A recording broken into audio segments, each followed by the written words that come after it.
Hello बच्चों, मैं हूं तापस कुमार सिंह। स्वागत है आप सभी का हमारे इस नए वीडियो में। तो बच्चों, इस वीडियो में हम लोग बिहार बोर्ड संस्कृत कक्षा 10 पार्ट 5 भारत महिमा के प्रत्येक पंक्ति का अर्थ को समझेंगे। उसके बाद जो है नेक्स्ट वीडियोस में हम लोग वस्तुनिष्ठ और विषयनिष्ठ प्रश्नों के व्याख्या भी करेंगे, यानी कि ऑब्जेक्टिव और सब्जेक्टिव क्वेश्चंस का जो है उत्तर भी हम लोग अगले वीडियो में देखेंगे। तो बच्चों, आज हम लोग इसमें बस अर्थ समझने वाले हैं और प्रत्येक श्लोकों का इसमें जो है भारत महिमा पार्ट में जो श्लोक है उन सभी का हम लोग वाक्य भी देखेंगे। ठीक है, तो बच्चों पहले हम लोग इस पार्ट का जो है परिचय शुरू करते हैं। तो परिचय में इसमें कहा गया है कि इस पाठ भारत महिमा में, तो यह पाठ है भारत महिमा में भारत के महत्व के वर्णन से संबंध पुराणों के 2 पद तथा 3 आधुनिक पद दिए गए हैं। हमारे देश भारतवर्ष को प्राचीन काल से इतना महत्व दिया गया था कि देवगण भी यहाँ जन्म लेने के लिए तरसते थे। इसकी प्राकृतिक सुषमा अनेक प्रदूषणकारी तथा विध्वंसक क्रियाओं के बाद भी अनुपम है। इसका निरूपण इन पद्यों में प्रस्तुत है। यानी कि इसमें कह रहा है, देखो, भारत महिमा पाठ के महत्व के वर्णन से संबंध पुराणों के 2 पद लिए गए हैं। ठीक है, और बाकी 3 पद जो है आधुनिक पद लिए गए हैं। और हमारे देश भारतवर्ष को प्राचीन काल से ही इतना महत्व दिया गया था कि यहाँ पर देवगण भी जन्म लेने के लिए तरसते थे। वो यानी कि देवताओं भी जो है जन्म लेना चाहते थे। तो इसकी प्राकृतिक सुषमा यानी कि इसके प्राकृतिक सौंदर्य अनेक प्रदूषणकारी तथा विध्वंसकारी क्रियाओं के बाद भी अनोखा है, अद्भुत है। ठीक है, इसका निरूपण इन पद्यों में प्रस्तुत है। तो बच्चों, ये था हम लोग का पाठ का परिचय। उसके बाद जो है हम लोग का पाठ में जो संस्कृत में परिचय दिया गया है, पहले उसको भी पढ़ेंगे और उसका हम लोग जो है अर्थ भी देखेंगे। तो बच्चों, पहले पढ़ के देखते हैं। यहाँ पे संस्कृत में इस पाठ का परिचय दिया गया है। कह रहा है इसमें, अस्माकं देशः भारतवर्षम इति कथयते, मतलब कि जो है हमारा देश भारतवर्ष कहलाता है। अस्य महिमा सर्वत्र गीयते, इसकी जो महिमा है सब जगह गाई जाती है। पाठेऽस्मिन् विष्णु पुराणात् भगवत पुराणात् च प्रथमं द्वितीयं च क्रमशः पद्यं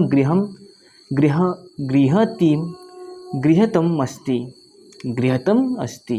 यानी कि इस पाठ में विष्णु पुराण, भागवत पुराण, ठीक है, से प्रथम द्वितीय च कर्मश पद्य गृहतमस्ति। यानी कि प्रथम जो है विष्णु पुराण से लिया गया है और दूसरा पाठ को जो है भागवत पुराण से लिया गया है। ठीक है, तो हम लोग इससे पहले जो इस पाठ का परिचय में देखें उसमें भी कहीं कहा गया था कि 2 पद जो है, यानी कि 2 श्लोक जो है पुराणों से संकलित है और 2 आधुनिक पदों से संकलित है। ठीक है, यानी कि तो इसमें कह रहा है विष्णु पुराण से जो प्रथम पद है, प्रथम श्लोक होंगे वो विष्णु पुराण से हैं और जो द्वितीय पद है वो भगवत पुराण से है। तो बच्चों, आगे कह रहा है इसमें, अवशिष्टानि पद्यान्यक्षण निर्मीय प्रस्तावितानि भारतम प्रति भक्तिस्माकं कर्तव्य रूपेण वर्तते। यानी कि बचे अन्य पदों को जो है निर्माण कर प्रस्तुत किए गए हैं और भारत के प्रति भक्ति हमारा कर्तव्य है। भारतम प्रति भक्तिस्माकं कर्तव्य रूपेण वर्तते। ठीक है, यानी कि भारत के रूप में भारत के प्रति भक्ति हमारा कर्तव्य है। ठीक है, तो ये था हम लोग का जो पाठ में दिया गया है संस्कृत में परिचय, उसका हिंदी अर्थ।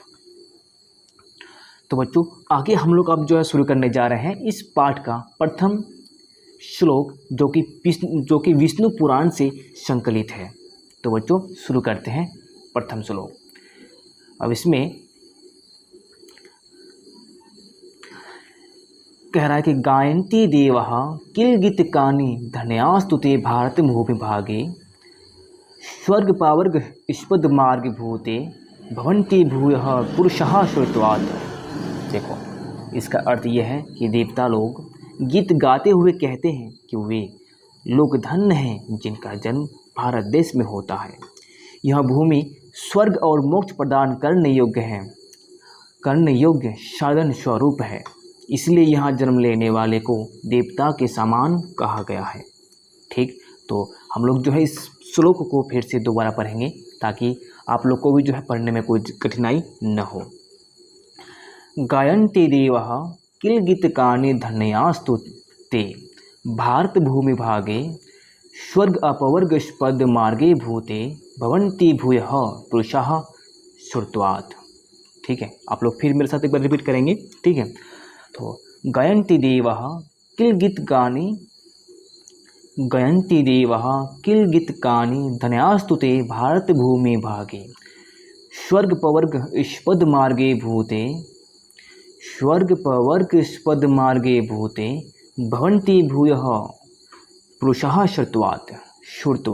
ठीक है, तो बच्चों देवता लोग गीत गाते हुए कहते हैं कि वे लोग धन्य हैं जिनका जन्म भारत देश में होता है। यह भूमि स्वर्ग और मोक्ष प्रदान करने योग्य साधन स्वरूप है। इसलिए यहाँ जन्म लेने वाले को देवता के समान कहा गया है। इस श्लोक का अर्थ आप लोग समझ सकते हैं। ठीक है, तो बच्चों इस श्लोक का जो है हम लोग व्याख्या भी देखने वाले हैं। ठीक है, और व्याख्या में हम लोग जो है पहले प्रश्न में इसमें है, देखो व्याख्या करेंगे इसमें। देखो प्रसंग और संदर्भ दोनों ही देखना पड़ता है। तो देखो प्रसंग में है प्रस्तुत श्लोक। प्रस्तुत श्लोक विष्णु पुराण से संकलित तथा भारत महिमा पाठ से उद्धृत है। इसमें भारत देश की विशेषताओं के बारे में कहा गया है। यह देश, देखो यहाँ से प्रस्तुत श्लोक विष्णु पुराण से संकलित तथा भारत महिमा पाठ से उद्धृत है। ये जो है हम लोग का प्रसंग है। ठीक है बच्चों, तो उसके बाद जो है इसके संदर्भ में कहा गया है कि इसमें भारत देश की विशेषताओं के बारे में कहा गया है। यानी कि इस श्लोकों में जो वर्णन हुआ है भारत देश की विशेषताओं के बारे में वर्णन हुआ है, तो ये हो गया उसका संदर्भ। ठीक है, तो इसमें कह रहा है कि यह देश धरती पर स्वर्ग के समान माना जाता है। पुराणकार का कहना है, यानी कि जो पुराणों का रचना किया है, ठीक है, उनका कहना है कि यह भूमि स्वर्ग और मोक्ष प्रदान करने वाली है। यहाँ जन्म लेने वाले देवतुल्य माने जाते हैं, अर्थात देवताओं के समान माने जाते हैं, क्योंकि यहाँ राम कृष्ण जैसे देवताओं ने जन्म ग्रहण कर यह सिद्ध कर दिया है। इसलिए इस देश में जन्म लेने वाले को देवता के रूप में माना जाता है। देखो राम कृष्ण के अलावा जो है और भी कई सारे महान लोग जो इसमें जन्म लिए, जैसे गौतम बुद्ध, हम लोग जिसको कहते हैं भगवान गौतम बुद्ध, ठीक है, वो भी यहाँ पर जन्म लिए। उसके बाद सिख धर्म का जो 10वें गुरु है गुरु गोविंद सिंह, वही जो है वो भी भारत देश में जन्म लिए। ठीक है, तो इसीलिए जो है भारत देश में जो भी जन्म लेता है उन्हें देवता के समान माना जाता है। ठीक है, तो बच्चों इस श्लोक का जो कि विष्णु पुराण से संकलित है, ये हो गया व्याख्या। ठीक है, आप लोग फिर से पढ़ के देख सकते हैं। प्रस्तुत श्लोक विष्णु पुराण से संकलित तथा भारत महिमा पाठ से उद्धृत है। इसमें भारत देश की विशेषताओं के बारे में कहा गया है। यह देश धरती पर स्वर्ग के समान माना जाता है। पुराणकार का कहना है कि यह भूमि स्वर्ग और मोक्ष प्रदान करने वाली है। यहाँ जन्म लेने वाले देवतुल्य माने जाते हैं, क्योंकि यहाँ रामकृष्ण जैसे देवताओं ने जन्म ग्रहण कर का अर्थ होता है जन्म लेकर। ठीक है, यह सिद्ध कर दिया है। इसलिए इस देश में जन्म लेने वाले को देवता के रूप में माना जाता है। तो बच्चों इसके बाद जो है हम लोग दूसरा श्लोक की ओर बढ़ेंगे, और जो कि भगवत गीता से संकलित है। ठीक है, तो दूसरा श्लोक हम लोग पढ़ेंगे इसमें।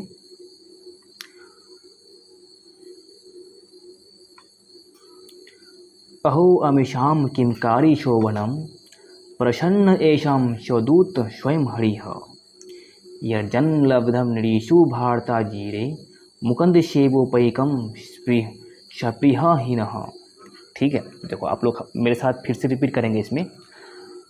देखो श्लोक को आप लोग जितना बार पढ़ेंगे उतना ही आप लोग का जो उच्चारण सही से होने लगेगा। ठीक है, ऐसा होता है कि फर्स्ट में जो है श्लोकों को पढ़ने में दिक्कतें आती हैं, क्योंकि अक्सर जो है हिंदी मीडियम के बच्चे होते हैं और संस्कृत बहुत कम पढ़ते हैं, ठीक है, इसलिए जो श्लोक है श्लोकों को पढ़ने में समस्याएं आती है। तो आप लोग रिपीट करेंगे मेरे साथ कई बार। तो अहो अमीशाम किमकारी शोभनम प्रसन्न एषाम स्यदूत स्वयं हरिः यर्जन लब्धम नृषु भारत जीरे मुकुंद सेवोपैकम सप्रिय हीनः। ठीक है, देखो आप लोग वीडियो को पोस्ट करके जो है वीडियो को पॉज करके फिर से आप लोग देख सकते हैं और फिर से इसको सुन सकते हैं, ठीक है, कैसे पढ़ते हैं। चलो मैं आप लोग को फिर से पढ़ा देता हूँ। अहो अमीशाम किमकारी शोभनम प्रसन्न एषाम स्यदूत स्वयं हरिः यर्जन लब्धम निरीशु भारत जीरे मुकुंद सेवोपैकम सप्रिय हीनः। ठीक है, अब इसमें इसका अर्थ कहता है, देवता लोग इस देश के गुणगान करते हुए कहते हैं कि अहो ईश्वर के द्वारा कितना सुंदर बनाया गया, जिसे मनुष्य भारत भूमि पर हरि की सेवा योग्य बन जाता है। मेरी इच्छा भी भारत भूमि पर जन्म लेने को है, अर्थात जिस पर ईश्वर की कृपा होती है वही भारत भूमि पर जन्म लेते हैं। देखो इसमें कह रहा है कि जिस पर ईश्वर की कृपा होती है उसे ही जो है भारत भूमि पर जन्म मिलता है, वरना वो कहीं और भी मतलब मिल जाता होगा। ठीक है, तो देख सकते हैं इसमें कह रहा है कि देवता लोग इस देश के गुणगान करते हुए, गुणगान का मतलब क्या होता है, तारीफ करना, ठीक है, गुणगान करते हुए कहते हैं कि अहो ईश्वर के द्वारा कितना सुंदर बनाया गया है। हम लोग का जो भारतवर्ष है, भारत देश है, इसकी बात करता है इसमें, ठीक है, जिससे मनुष्य भारत भूमि पर हरि की सेवा योग्य बन जाता है। जो भी भारत की भूमि पर जन्म लेता है वो हरि की सेवा करने के योग्य बन जाता है। मेरी भी इच्छा भारत भूमि पर जन्म लेने को है। जो देवता लोग हैं वो स्वयं कहते हैं कि मेरी भी इच्छा है कि मुझे भारत भूमि पर जन्म मिले, ठीक है, अर्थात जिस पर ईश्वर की कृपा होती है वही भारत भूमि पर जन्म लेते हैं। तो अंतिम पर हम लोग जो है फिर से श्लोक को पढ़ेंगे, ठीक है।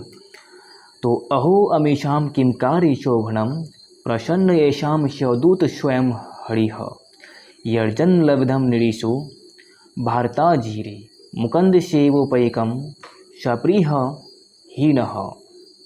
ठीक है, देवता लोग इस देश के गुणगान करते हुए कहते हैं कि अहो ईश्वर के द्वारा कितना सुंदर बनाया गया, जिसे मनुष्य भारत भूमि पर हरि की सेवा योग्य बन जाता है। मेरी भी इच्छा भारत भूमि पर जन्म लेने को है, अर्थात जिस पर ईश्वर की कृपा होती है वही भारत भूमि पर जन्म लेते हैं।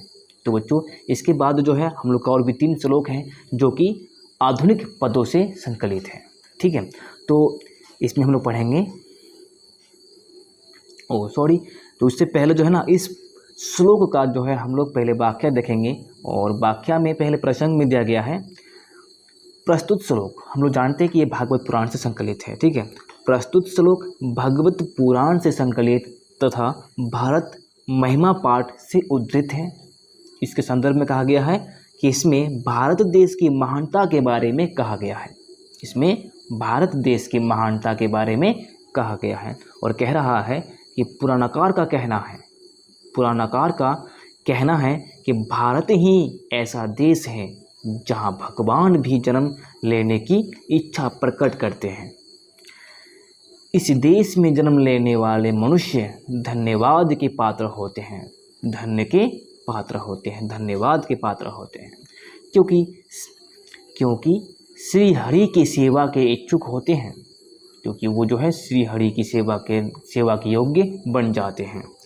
जिन लोगों ने यहाँ जन्म लिया उनमें स्वयं भगवान भी है।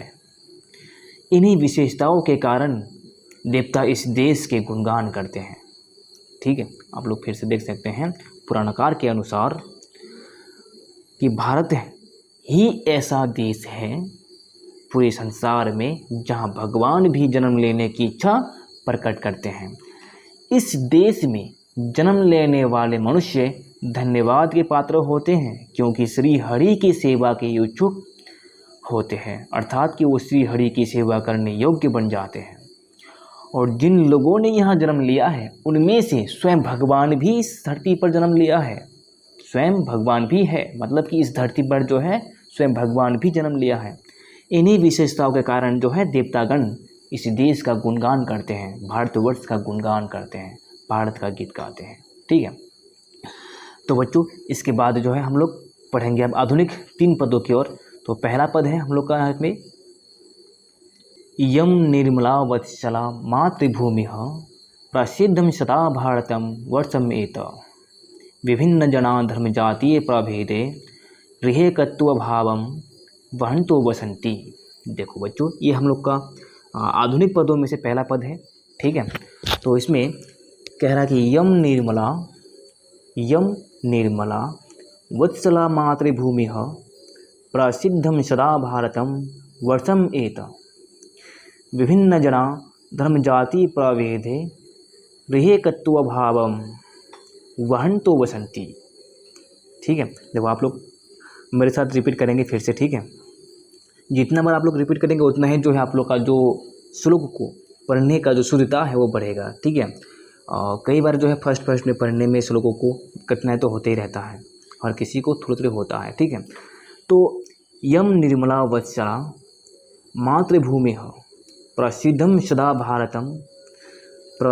सदा भारत वर्षमेत विभिन्न जना धर्म जाति प्रभेदे गृहेकत्व भावम वहंतो वसंती। इसका अर्थ यह है यह भारतवर्ष प्रसिद्ध है, यह भारतवर्ष प्रसिद्ध है मतलब कि बहुत ही फेमस है। यह भारत भूमि हमेशा पवित्र और ममतामयी है। यह भिन्न भिन्न धर्म जाति के लोग भेद किए बिना एकता के भाव में रहते हैं, यानी कि एकता के भाव में रहकर इसमें एकता का परिचय देता है। तो ये जो है आधुनिक पद है, इसलिए जो है फिलहाल जो हम लोग रहते हैं हमारे देश में यानी कि भारत देश में कई सारे धर्म रहते हैं, कई तरह के लोग रहते हैं, तो इसलिए इसमें धर्म जाति के बाद कहा गया है। ठीक है, तो आप लोग फिर से इसको पढ़ के देख सकते हैं। यम निर्मला वत्सला मातृभूमि प्रसिद्धम सदा भारतम वर्षमेत विभिन्न जना धर्म जाति प्रभेदे गृहेकत्व भावम वहंतो वसंती। तो यह भारतवर्ष प्रसिद्ध है, फेमस है, लोकप्रिय है। यह भारत भूमि हमेशा पवित्र और ममतामयी है। यहाँ भिन्न भिन्न जाति के लोग भेद किए बिना रहते हैं, भेद किए बिना एकता के भाव में रहते हैं। तो बच्चों इस श्लोक का यानी कि इस पद का हम लोग जो है अब वाक्य देख लेते हैं। ठीक है, तो वाक्य में इसमें है पहले इसके प्रसंग में देखो क्या होगा।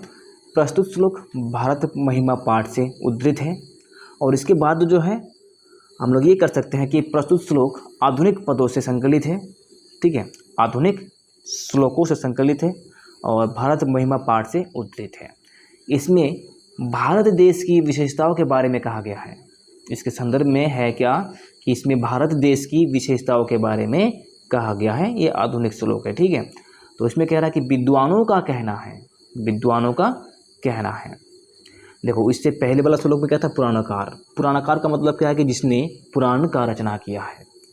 तो ये तो है, जो आधुनिक श्लोक है ये विद्वानों के द्वारा रचना किया गया है, तो इसलिए इसमें क्या कहा गया है, विद्वानों के द्वारा। इसमें विद्वानों के द्वारा कि भारत ही ऐसा देश है जहां विभिन्न जाति के लोग आपस में मिलजुल कर एकता का परिचय देते हैं। ठीक है, आप लोग जो है विदेशों में जा सकते हैं, कहीं भी और देश में देख सकते हैं जिसमें एक राष्ट्र, जैसे पाकिस्तान की अगर हम लोग बात करते हैं तो वो मुस्लिम राष्ट्र है, वो अपने आप को मुस्लिम कंट्री कहता है। उसके बाद चाइनीज़ अगर देखेंगे तो चाइनीज़ में कोई भी मुस्लिम नहीं रह सकता है, अगर रहता भी है तो अपने धर्म का जो है पालन नहीं कर सकता। धर्म का पालन जो अपने धर्म का नियम पालन है, जो जैसे मुस्लिम लोग जो वहाँ पे अपना दायरे नहीं बढ़ा सकता है, मतलब इस तरह से कोई भी बहुत तरह का भेदभाव है मुस्लिमों के साथ, तो वो जो है अपना एक बुद्धिस्ट कंट्री बोल सकते हो चाइना को। ठीक है, तो उसी तरह से सऊदी अरब एक मुस्लिम कंट्री है। इस तरह से बहुत से देश जो है मुस्लिम कंट्री है। तो सिर्फ भारत ही एक ऐसा देश है जहाँ विभिन्न जाति के लोग आपस में मिलजुल कर एकता का परिचय देता है और अलग अलग जो है धर्म के लोग भी यहाँ पर रहते हैं। तो आगे पढ़ के देखेंगे, यहाँ के निवासियों ने शत्रुओं के साथ मित्रता का व्यवहार किया है। यहाँ के निवासियों ने, यहाँ के जो भारत के निवासी थे, वो अपने शत्रुओं के साथ भी मित्रता का व्यवहार किया है। और इसी गुणों के कारण जो है हम लोग का जो भारत देश है 200 वर्षों तक जो है अंग्रेज़ों का गुलाम रहा। उसके बाद 600 वर्षों तक यानी कि 600 वर्षों तक जो है मुग़लों का गुलाम रहा। ठीक है, अगर ऐसा व्यवहार नहीं रखता, यानी कि शत्रुता के साथ भी अगर मित्रता का व्यवहार नहीं रखता, तो हम लोग का देश जो है गुलाम नहीं रहता। ठीक है, तो आगे हम लोग पढ़ के देख सकते हैं, ये मेरा मानना है। तो भिन्न भिन्न जाति धर्म संप्रदाय के होते हुए भी सभी भाई भाई के समान एक साथ रहते हैं। ठीक है, तो इस पाठ का आप लोग फिर से अर्थ जो है यानी कि व्याख्या पूरा पढ़ के देख सकते हैं। प्रस्तुत श्लोक भारत महिमा पाठ से उद्धृत है। इसमें भारत देश की विशेषताओं के बारे में कहा गया है। विद्वानों का कहना है कि भारत ही ऐसा देश है जहां विभिन्न जाति के लोग आपस में मिलजुल कर एकता का परिचय देते हैं। यहाँ के निवासियों ने शत्रुओं के साथ मित्रता का व्यवहार किया है। भिन्न भिन्न जाति धर्म संप्रदाय के होते हुए भी सभी भाई भाई के साथ, यानी भाई भाई के समान एक साथ रहते हैं। ठीक है, तो बच्चों उसके बाद जो हम लोग का आखिरी 2 पद बचा हुआ है, यानी कि पहले जो दूसरा आखिरी पद है उसको पढ़ेंगे, उसके बाद जो है हम लोग इसका व्याख्या देखेंगे।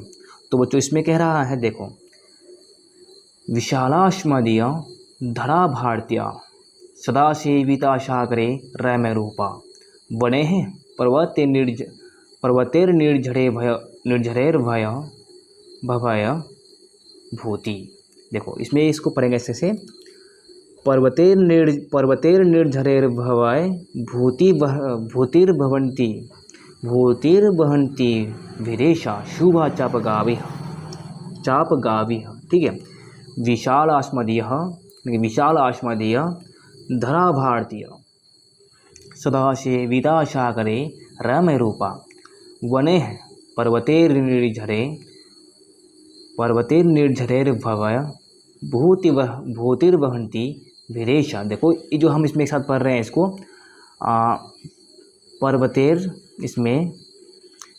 पर्वतेर निर्झरेर भवय भूतिर्वहन्ति वीरेशा, एक पूरा जो है एक ही शब्द है।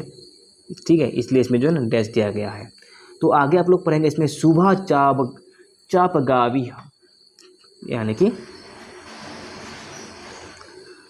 विशाल आश्मादीय धरा भारतीय सदा सेविता सागरे रम रूपा वने पर्वते निर्झरेर भवय भूतिर्वहन्ति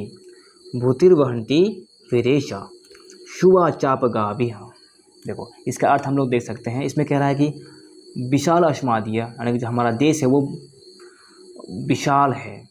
विशाल धरा मतलब क्या है, धरती, भूमि। ठीक है, और हमारा देश क्या है, भारत का जो है, हमारे भारत का जो धड़ा है वो विशाल है। और सदा सेविता सागरे रम रूपा, तो हमारी भारत भूमि विशाल, मनोहर तथा बहुत सुंदर ऐश्वर्य वाली है। सदा सेविता सागरे रम रूपा, ठीक है, ऐश्वर्य वाली है, रम रूपा। और कैसे, देखो यहाँ सागरों वने जंगल जो वन है, पर्वते निर्झरेर भव्य भूति बहंती भैरेशा, यानी कि पर्वतों, झरनों और बहती हुई नदियों से हमेशा सुशोभित है। बहंती भैरेशा शुभा चापगाविह, सुशोभित है। ठीक है, तो बच्चों इसका अर्थ आप लोग फिर से पढ़ के देख सकते हैं। हमारी भारत भूमि विशाल, मनोहर तथा बहुत सुंदर ऐश्वर्य वाली है। यहाँ सागरों, वनों, पर्वतों, झरनों और बहती हुई नदियों से हमेशा सुशोभित है, हमेशा सौंदर्यपूर्ण है। ठीक है, हमेशा हम लोग बोल सकते हैं सुंदर रहा है। ठीक है, तो उसके बाद जो है इस पद का हम लोग जो है व्याख्या देखेंगे इसमें। तो व्याख्या में हम लोग इसमें देख सकते हैं प्रस्तुत श्लोक भारत महिमा पाठ से लिया गया है। इसमें भारत की विशालता एवं प्राकृतिक संपदा के संबंध में प्रकाश डाला गया है। देखो प्रसंग में है कि प्रस्तुत श्लोक भारत महिमा पाठ से लिया गया है, बस प्रसंग में इतना है। उसके बाद संदर्भ में है कि इसमें भारत की विशालता एवं प्राकृतिक संपदा के संबंध में प्रकाश डाला गया है, मतलब उसको प्रकाशित किया गया है, हाईलाइट किया गया है। ठीक है, तो भारत एक विशाल देश है। इसके उत्तर में हिमालय पर्वत प्रहरी के समान है, जो है इसके उत्तर में हिमालय पर्वत प्रहरी के समान है, यानी कि पहरेदार के समान है। दक्षिण में हिंद महासागर पाव पखार रहा है। गंगा, यमुना तथा ब्रह्मपुत्र जैसी नदियाँ अपने जल से यहाँ की भूमि सिंचती है। तो वनों से मूल्यवान लकड़ियाँ एवं फल फूल प्राप्त होते हैं। अतः भारत देश सभी प्राकृतिक संपदाओं से परिपूर्ण है, मतलब कि भारत में किसी भी चीज़ का कोई भी कमी नहीं होती है। ठीक है, भारत जो है प्राकृतिक जो भी संपदाएं हैं, जो भी चीज़ें हैं, मतलब कहने का अर्थ ये है कि प्राकृतिक सभी धनों से परिपूर्ण है हम लोग का देश भारत। ठीक है, यानी कि हम लोग फिर से पढ़ के देख सकते हैं, भारत एक विशाल देश है। इसके उत्तर में हिमालय पर्वत प्रहरी के समान है और दक्षिण में हिंद महासागर पाव पखार रहा है। गंगा, यमुना तथा ब्रह्मपुत्र जैसी नदियाँ अपने जल से यहाँ की भूमि सिंचती है। तो वनों से मूल्यवान लकड़ियाँ एवं फल फूल प्राप्त होते हैं। अतः भारत देश सभी प्राकृतिक संपदाओं से परिपूर्ण है। तो बच्चों, इसके बाद हम लोग का जो है ये लास्ट आधुनिक पद बचा हुआ है, इसको पढ़ेंगे और उसके बाद जो है इसका अर्थ समझेंगे और इसका वाक्य देखेंगे। उसके बाद जो है हम लोग फिर नेक्स्ट वीडियो में इसका विषयनिष्ठ और वस्तुनिष्ठ प्रश्नों का व्याख्या करेंगे। तो बच्चों, इस पद में है जगत गौरवम भारतम शोभनीयम। जगत गौरवम भारतम शोभनीयम सदाश्माभिरित तथा पूजनीयम भवेद देशभक्ति शमेशाम जाननाम पर आदर्श रूपा सदा वर्जनीया। इसमें है देखो, जगत गौरवम भारतम शोभनीयम सदाश्माभिरित तथा पूजनीयम भवेद देशभक्ति शमेशाम जनानाम पर आदर्श रूपा सदा वर्जनीया। ठीक है, ये जो है आप लोग इस तरह से इसको पढ़ सकते हैं। आप लोग मेरे साथ रिपीट करेंगे तो आप लोग का बहुत ही बेहतर होगा और आप लोग जो है धीरे धीरे जो है आप लोग को भी पढ़ने में कोई दिक्कत नहीं होगी। ऐसे हमको लगता है कि जो भी पहले पढ़ चुका है तो उसको पढ़ने में कोई कठिनाई तो नहीं होगी। ठीक है, तो जगत गौरवम भारतम शोभनीयम सदास्मिभिर तथा पूजनीयम भवेद देशभक्ति शमेशाम जनानाम पर दर्शरूपा सदा वर्जनीया। देखो अर्थ है, यह भारत देश शोभनीय और संसार का गौरव है। जो है जगत का मतलब होता है गौरव, संसार, पूरी दुनिया। ठीक है, भारतम शोभनीयम, यह भारत देश शोभनीय और संसार का गौरव है। संसार का जो पूरे संसार का ये सुंदरता है। ठीक है, और यह सदाश्म यह भूमि जो है हम लोग के लिए द्वारा हमेशा भृत तथा पूजनीयम हम लोगों के द्वारा हमेशा पूजनीय रहा है, पूजनीय है। उसके बाद भवेद देशभक्ति शमेशाम जानना, यहाँ के सभी लोगों की देशभक्ति सदैव आकर्षणीय होता है और आकर्षणीय पर दर्श रूपा सदा वर्जनीय, यानी कि सदैव जो है आदर्श स्वरूप है। ठीक है, श्रेष्ठ है और आकर्षणीय है। हम लोग कह सकते हैं यहाँ के सभी लोगों की देशभक्ति सदैव आकर्षणीय यानी कि वर्जनीय बोल सकते हैं, श्रेष्ठ और आदर्श स्वरूप है।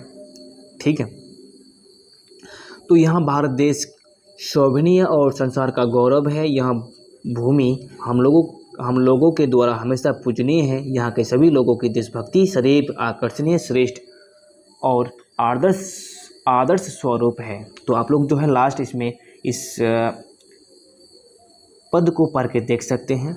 इसमें है जगत गौरवम भारतम शोभनीयम सदाश्माभिर तथा पूजनीयम भवेद देशभक्ति शमेशाम जाननाम पर आदर्श रूपा श्रावर्जनिया। ठीक है बच्चों, तो उसके बाद जो है इस पद का हम लोग वाक्य देखेंगे और उसके बाद जो है हम लोग अगले वीडियो में इस पाठ का विषयनिष्ठ और वस्तुनिष्ठ प्रश्न देखेंगे। ठीक है, तो बच्चों इसमें वाक्य में है, प्रसंग में हम लोग लिखेंगे। इसमें प्रस्तुत श्लोक भारत महिमा पाठ से लिया गया है।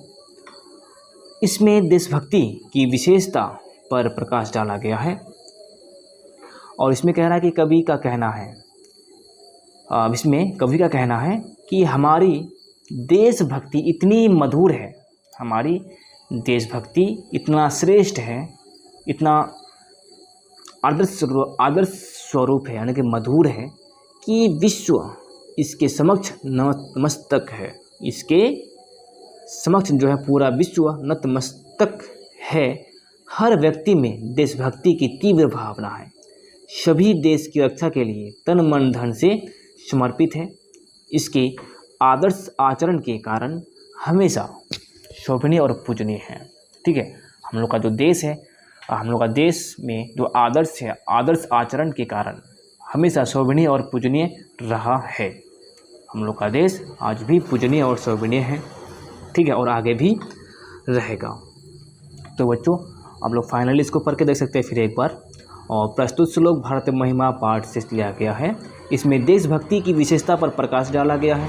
कवि का कहना है कि हमारी देशभक्ति इतनी मधुर है कि विश्व इसके समक्ष नतमस्तक है। हर व्यक्ति में देशभक्ति की तीव्र भावना है, सभी देश की रक्षा के लिए तन मन धन से समर्पित है। इसके आदर्श आचरण के कारण हमेशा शोभनीय और पूजनीय रहा है। इसके आदर्श आचरण का मतलब है कि भारत देश के जो आदर्श आचरण है, इसके कारण हमेशा शोभनीय और पूजनीय है। तो बच्चों आज के लिए बस इतना ही। उसके बाद जो है अगले वीडियो में हम लोग जो है बात करेंगे ऑब्जेक्टिव और सब्जेक्टिव क्वेश्चंस के बारे में। तो बच्चों आप लोग को ये वीडियो कैसा लगा कमेंट सेक्शन में जरूर बताइएगा। और अगर आप इस वीडियो को पहली बार देख रहे हैं या फिर देखे हैं तो चैनल को सब्सक्राइब कीजिए और बेल आइकन को ज़रूर प्रेस कीजिएगा। अगर आप लोग को कहीं भी कोई डाउट रह गया है, कहीं कोई शब्द समझ में नहीं आया हो तो कमेंट सेक्शन में ज़रूर बताइए और आपको जो है मैं जवाब देने का कोशिश 100% करूँगा। तो बच्चों थैंक्स फॉर वॉचिंग।